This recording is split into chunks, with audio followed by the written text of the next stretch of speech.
over at Coder CrossFit Native. We're going over Thursday's workout with your coach's notes. All right, so we've got part A, that's a 10-minute EMOM, and then we move into part B, 15-minute cap on this workout, and it's a retest. Make sure you let people know to check SugarWOD if they've done this before.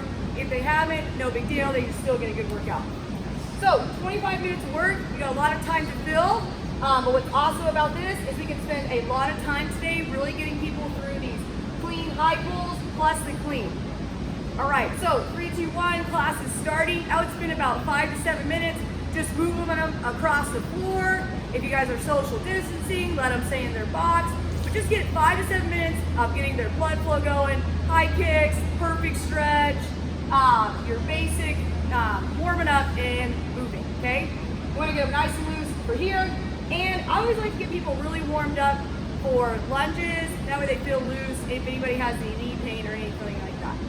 All right, then I would go ahead and go, and since you're already at the rig or close to the rig, let's go through some little pull-up progressions, scapula pull-ups, kip swings. Make sure people know what they're gonna do when they get to these 50 pull-ups.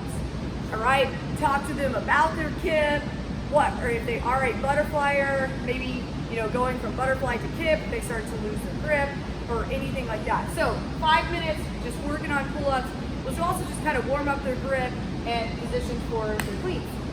All right, this is a great day to get the PVC pipe out or empty barbell and really work where is the bar supposed to be in space when we're doing our clean high pull, and then how that should translate to our actual real power clean, or you get to choose today, power clean or squat clean.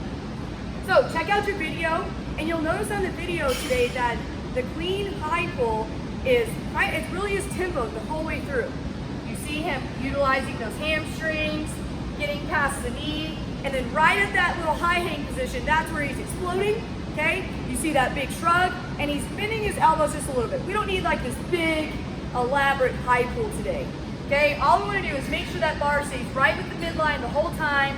We translate that weight, and okay, so it's just real fast at the end, all right?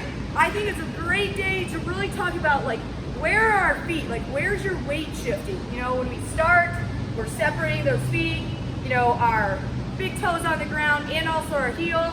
But as we transfer our knees out of the way, your weight is loaded way back in the heels, okay? Even though our whole foot is still planted, our weight is distributed back.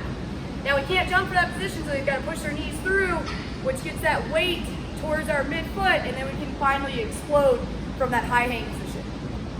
Now talk to them through. This tempo is important because then we want to translate it to the fast actual clean, all right? So they're gonna go tempo, high pull, knees back, they scoop through, bam, okay? They can set it down and then have them reset as they go into that clean. All right, so 10 minutes here. Spend 10 minutes really working on it. That way, when they get to the real EMOM, they know what's happening, they feel comfortable with it, and they can actually maybe add some weight and build. We're starting at 60% and go up as long as it looks good. If you have newbies, you can change this up. They could do, tempo, high pull, maybe they bring it back down, and then they just do a hang power clean. So make sure you individualize those to people that are brand new, to people who have been here seasoned for maybe 5, 7 years, whatever. Okay, day 7 retest. You'll have plenty of time to transition here, get everybody set up. If you guys are sharing weight, space, and equipment, today you can do that because we're going 1 minute on, 1 minute off. All right, but this is an easy workout to set up individually if you need to do that for your gym. Okay, 1 minute on, 1 minute off. You're doing 150 drop step lunges. These are standing on a 45-pound plate. Check out your video. 100 sit-ups, 50 pull-ups. So they only get to work for that minute. All right, now tell them, yeah, you kind of need to pace it a little bit, but it's definitely not going slow.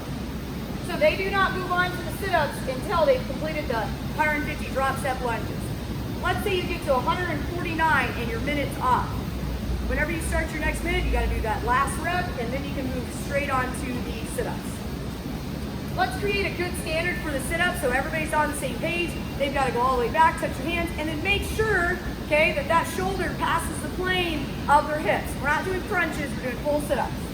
Okay, pull-ups, hopefully they already have an idea of what they're going to do there, and then they can get through that nice and smooth. okay?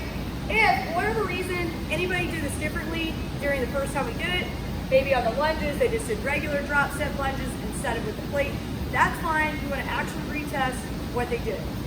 All right, so lots of time to warm up today, work on those cleans, make them feel successful actually in the EMOM, time the transition time, and then they can hit it hard. You guys have fun, and we'll see you next time.